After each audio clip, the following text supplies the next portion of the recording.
السلام علیکم ورحمۃ اللہ تعالی وبرکاتہ۔ جامعہ رضویہ منظر اسلام کے آن لائن سبق میں آپ کا خیر مقدم ہے۔ آئیے کھولتے ہیں ہم اپنی کتاب شرح عقائد۔ شرح عقائد کا صفحہ نمبر 25۔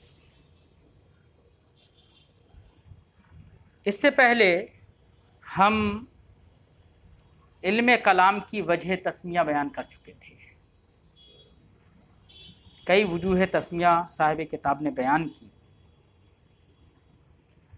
آخری وجہ تسمیہ بیان کرنے کے وقت مصنف نے ایک بات کہی تھی، وہ عبارت ہم دہراتے ہیں، وَلِأَنَّهُ لِإِبْتِنَائِهِ عَلَى الْأَدِلَّةِ الْقَطْعِيَّةِ الْمُؤَيَّدَةِ أَكْثَرُهَا بِالْأَدِلَّةِ السَّمْعِيَّةِ،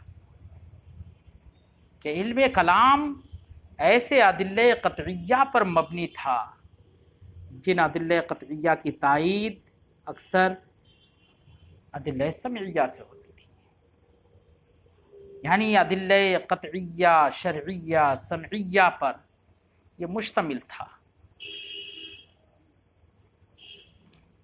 اس کے اندر فلسفے کی آمیزش نہیں تھی، دلائل فلسفیہ کو علم کلام میں بیان نہیں کیا جاتا تھا۔ تو یہ کب کی بات ہے؟ صاحب کتاب فرماتے ہیں ہم آج کے سبق میں یہی بات کریں گے کہ فلسفے کی آمیزش نہیں تھی، یہ کب تک تھا؟ تو مصنف فرماتے ہیں وَهَذَا هُوَ كَلَامُ الْقُدَمَاءِ، یہ ادلہ قطعیہ جو ادلہ سمعیہ سے مؤید و منصور تھے، جن میں فلسفے کی آمیزش نہیں تھی، یہ ہمارے متقدمین کا علم کلام تھا جس میں فلسفے کی آمیزش نہیں تھی۔ کیوں؟ اس لیے کہ شروع میں اختلاف مسائل کلام میں فلاسفہ کا نہیں تھا، اور ہمارے علماء نے فلاسفہ کے نظریات کی طرف توجہ ہی نہیں کی تھی۔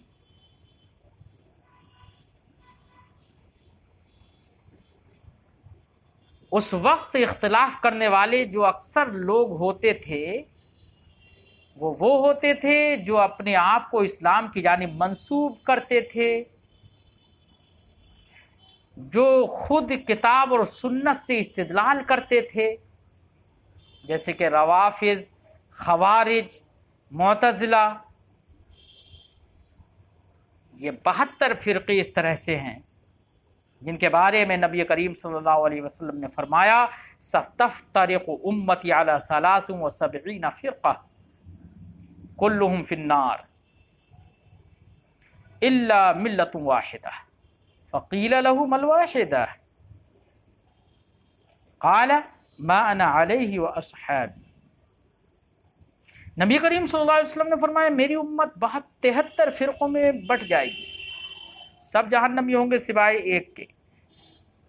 عرض کی گئی یا رسول اللہ یہ ایک کون سا فرقہ ہوگا؟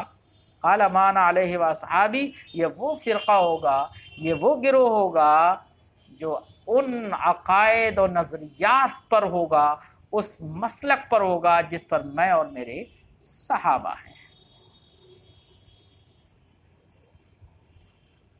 رواہ الحاکم فی المستدرک، امام حاکم نے اس روایت کو مستدرک میں بیان کیا ہے۔ مختلف کتب حدیث میں مختلف طرق سے یہ روایت منقول ہے۔ تو چونکہ شروع میں ہمارے علماء کا اختلاف ایسے لوگوں سے تھا جو اپنے آپ کو اسلام کی جانب منسوب کرتے تھے، اور وہ فرقے بھی کتاب و سنت سے ہی استدلال کرتے تھے، اس لیے ہمارے علماء متقدمین نے اپنے کلام میں دلائل فلسفیہ کو نہیں ملایا تھا۔ یہ خالص ادلہ قطعیہ شرعیہ پر جس علم کلام کی بنا تھی، یہ کلام قدما تھا، اس کی وجہ بیان کرنے، اختلاط کیوں نہیں تھا تو وجہ بیان کرنا ہے، وہ معظم خلافیاتہ مع الفرق الاسلامیہ، کہ اس کے زیادہ تر اختلافی مسائل جو تھے وہ فرق اسلامیہ کے، زیادہ تر اختلاف جو تھا وہ فرق اسلامیہ کے ساتھ تھا، اور فرق اسلامیہ میں خوارج بھی، فرق اسلامیہ کا مطلب یہ نہیں کہ وہ مسلمان تھے، فرق اسلامیہ کا مطلب یہ تھا کہ ایسے فرقے جو اپنے آپ کو اسلام کی جانب منسوب کرتے تھے اور کتاب و سنت سے استدلال کرتے تھے، اس معنی کر اسلامیہ کہا ہے، جیسے کہ خوارج، روافض، اور ان میں سب سے پہلا فرقہ جو تھا، یعنی جو اپنے آپ کو مسلمان کہتے تھے، ان میں سب سے پہلا فرقہ جس نے خلاف سنت یا ما ورد بہ سنہ کے خلاف قواعد سازی کی، صحابہ و تابعین جس مسلک پر تھے اس مسلک کے خلاف عقائد و نظریات کی اساس رکھی، تو ان فرقوں میں سب سے پہلا فرقہ معتزلہ تھا۔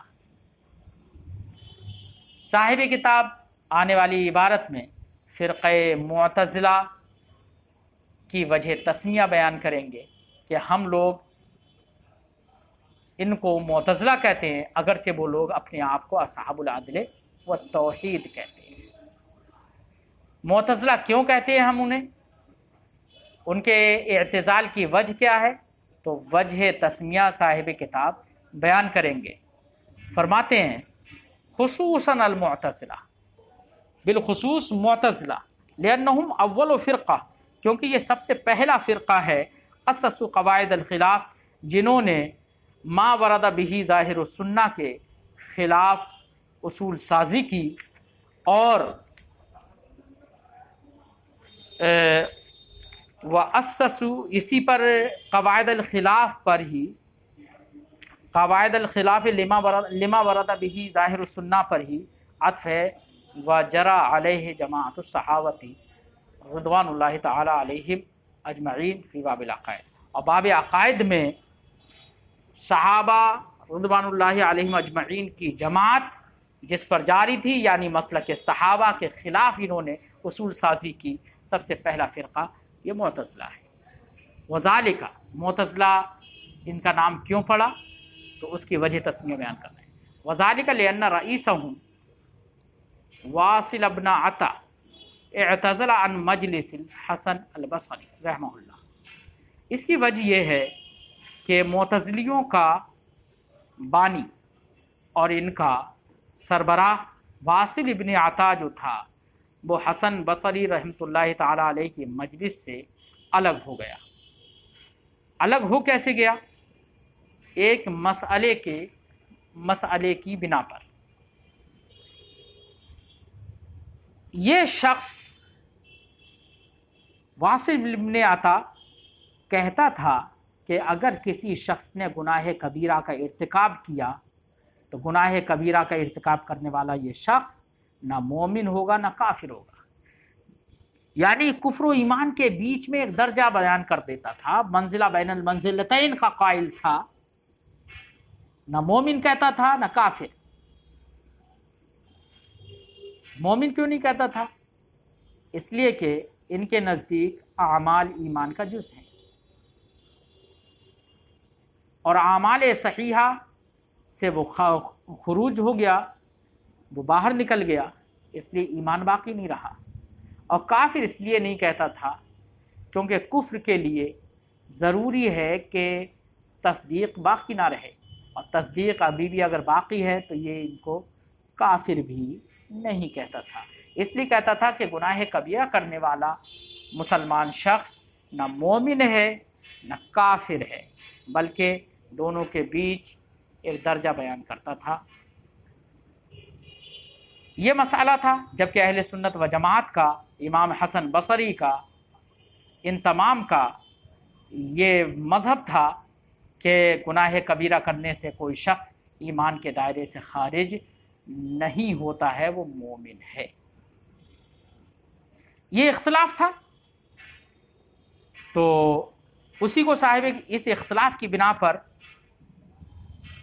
امام حسن بصری علیہ رحمت و رضوان نے ایک مرتبہ ایک جملہ بولا اپنی مجلس میں، قد اعتزل عنا، واصل ابن عطا تو ہم سے دور ہو گیا، ہم سے نکل گیا، ہمارے گروہ سے الگ ہو گیا۔ وہ اعتزلہ انہوں نے بولا تھا، اسی دن سے اس کو اور اس کے متبعین کو معتزلہ کہا جانے لگا۔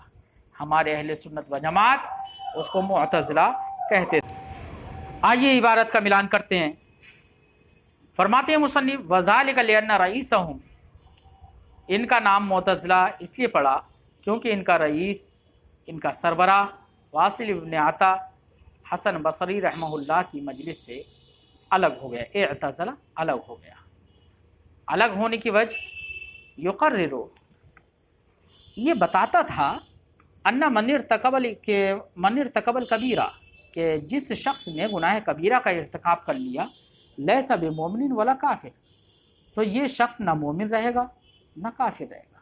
ویثبت المنزلۃ بین المنزلتین، وہ کفر و ایمان کے بیچ ان دو منزلوں کے بیچ، یعنی کفر و ایمان کے دو منزلوں کے بیچ ایک تیسرا منزلہ ثابت کرتا تھا۔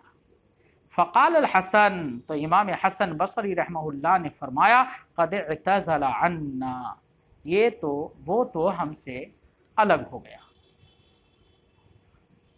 اسی کی بنا پر اہل سنت و جماعت نے ان کا نام معتزلہ رکھ دیا۔ فسموا المعتزلہ، تو ان کا نام اہل سنت و جماعت نے کیا رکھ دیا؟ معتزلہ رکھ دیا۔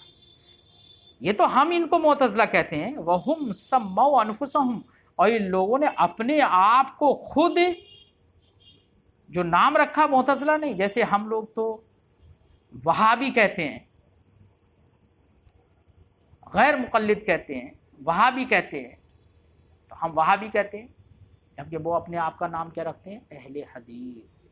ایسے ہی ہم تو ان کا نام معتزلہ ہمارے علماء نے رکھا، لیکن انہوں نے خود اپنے آپ کو موسوم کیا اصحاب العدل والتوحید سے۔ اپنے آپ کو یہ اصحاب العدل والتوحید کہتے تھے، اپنے آپ کو معتزلہ نہیں۔ یا اصحاب العدل والتوحید اپنے آپ کو کہتے کیوں تھے؟ اس کی وجہ کیا تھی؟ تو اس کی وجہ بھی بیان صاحب کتاب نے کی ہے کہ یہ اپنے آپ کو اصحاب العدل کیوں کہتے تھے۔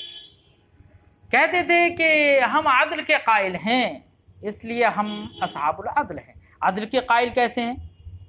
لقولہم بوجوب ثواب المطیع، کیونکہ یہ لوگ یہ کہتے تھے کہ اگر کوئی بندہ مطیع اور فرما بردار ہے تو اس کو ثواب دینا اللہ پر واجب ہے۔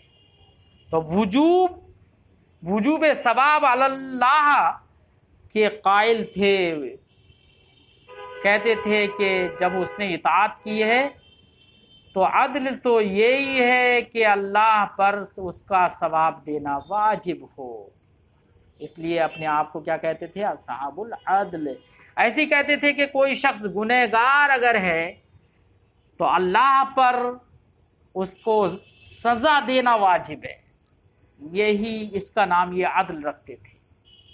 اس بنا پر یہ اپنے آپ کو اصحاب العدل والتوحید۔ اہل سنت و جماعت کے نزدیک اللہ پر کچھ بھی واجب نہیں ہے، وہ اگر ثواب دے یہ اس کا فضل و کرم ہوگا، اور اگر گناہوں پر سزا دے تو یہ اس کا عدل ہوگا۔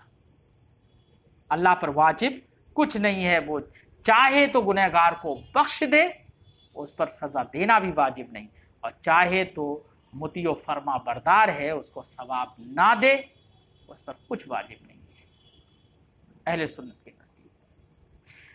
یہ اپنے آپ کو اصحاب العدل کہتے تھے۔ اس اصحاب العدل کی وجہ تسمیہ سمجھ میں آ گئی۔ اور اصحاب التوحید بھی کہتے تھے۔ کیوں اصحاب التوحید کیوں کہتے تھے؟ وجہ اس کی لقولہم،